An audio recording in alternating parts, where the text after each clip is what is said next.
What is up, you guys? Good to see you today. Dadgum, it's a beautiful day, but it's freezing cold. It was 80 yesterday, it's 40 today, and I don't like it. Y'all know that old saying, no risk, no reward? Well, I am really banking on that because I just signed my name on the dotted line for a brand new Rotochopper FP66.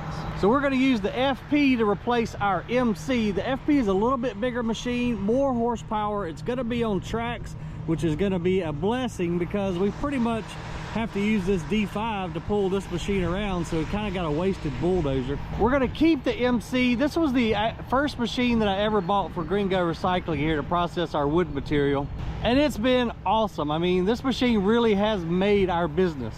But we're going on, man, it might be getting close to 10 years old on this machine now. And so we need another machine just to keep up with the volume, because I'm happy to say this past year was GreenGo's best year ever on mulch and compost sales. So hopefully 26 is going to follow suit and maybe even be better. But we've got to have the equipment in order to turn out the product. We've got plenty of feedstock, and we still got all those big old logs there. Oh, I don't like the way that's smoking though. So we're going to get really cold tonight, and the wind, of course you can tell it's blowing all the clouds out of the sky. That wind is really cooking up here on top of the hill. And so it's just doing the chimney effect right now, coming in the bottom of this pile and pumping out the top. So we got to keep a close eye on that, because fire up here would be bad. A fire anywhere is bad, but especially when you got literally mountains of fuel up here. So that's kind of the game plan. We're going to keep the MC as a backup machine, maybe even move it over to the sorting line and let it grind wood over there. Then we could easily bring it back if we need to. I'm really excited about this coming year though. Now with the FP added to the lineup, we'll have a MC, FP, and a B66. So 3 Rotochopper grinders. We're gonna be unstoppable in 26. We also went ahead and had the FP built with the color system, so we can color in all 3 machines now. Fingers crossed, as long as the machines stay up, we should be able to beat production of last year. There's some more green waste coming in right now from a local tree service. We've got Fern on the Cabelco feeding the B66. We got somebody in the Hyundai over there screening some compost. These boys got it going on today.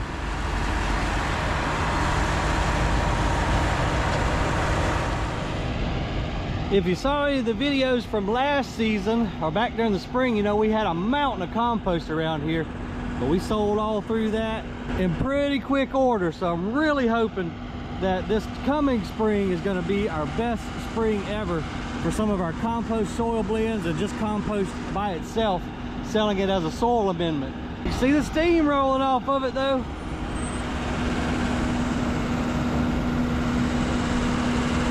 Oh yeah, black gold right there. I'd love to see that right now, and it smells so good around here. It's just got that rich, earthy smell. The plants absolutely love this stuff. So we'll let the compost sit for about another 45 days and age, and then it'll be ready to either blend with pine bark nuggets or just sell it as it is as a soil amendment / fertilizer. And these are your overs right here. So this is what we're screening out of the compost. This will go right back into the composting process, because believe it or not, there are millions upon millions of microbes stuck to these wood chips. So when we reintroduce them back there into the windrows, those bugs will wake up and have some fresh food to eat. And that's how the cooking process works. Those microbes are breaking this material down. All the chicken waste, all the food waste, all the wood chips, manure, grass clippings, and all that other stuff go into the windrow. The microbes break it down, it gets screened, and then you have a beautiful organic fertilizer.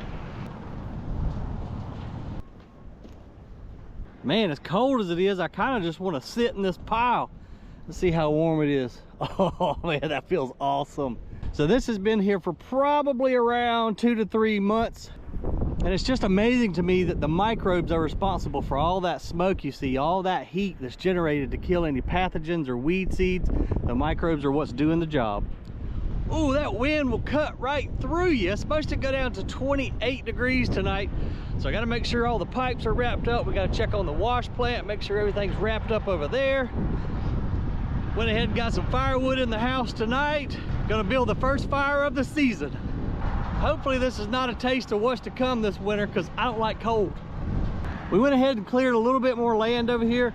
to give us more room for more windrows, because I really want to ramp up compost production. It took us 3 years to kind of get our name established and get the material out into the marketplace. And so I'm proud to say this past spring, we really weren't able to keep up with the demand because people started using it, started beautifying their grass, their gardens produced extra fruit. And so now word's kind of spread that, hey, we got the good stuff. So now we got to try to capitalize on that this coming spring. But in order to do so, we really got to work our butts off this winter, make sure we have enough stockpile to feed the demand. I'm gonna take the old 960 and clear some room, because Fern is feeding the beast today and it's piling up quick.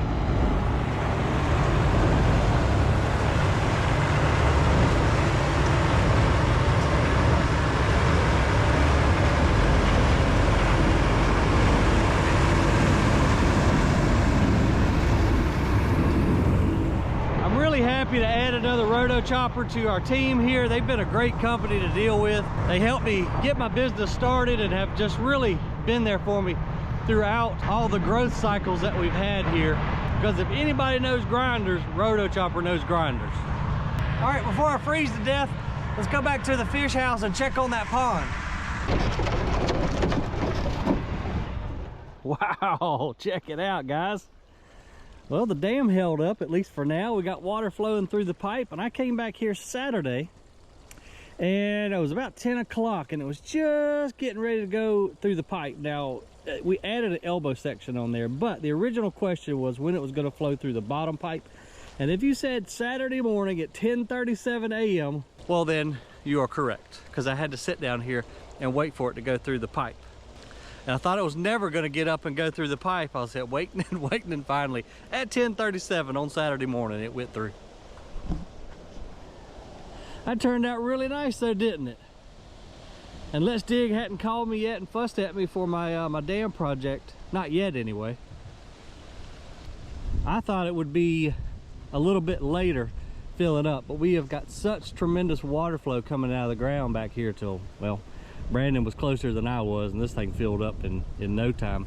Then he did come and add that elbow section on there, so now we could add more, take the boat out there if we want to. We could add more. I don't think we can come up safely too much higher, but if we wanted to, we could always build this up and flood this whole area. Coming along, guys, coming along. Hey, I appreciate y'all watching the video. Give it a thumbs up for me if you don't mind. Plenty more content to come. Matter of fact, leave me a comment below on what you want to see, and I'll be happy to try to do my best to film it for you. Other than that, I'm going to put on a bigger jacket, get me some more firewood in. Y'all stay warm wherever you are, and I'll see you on the next one.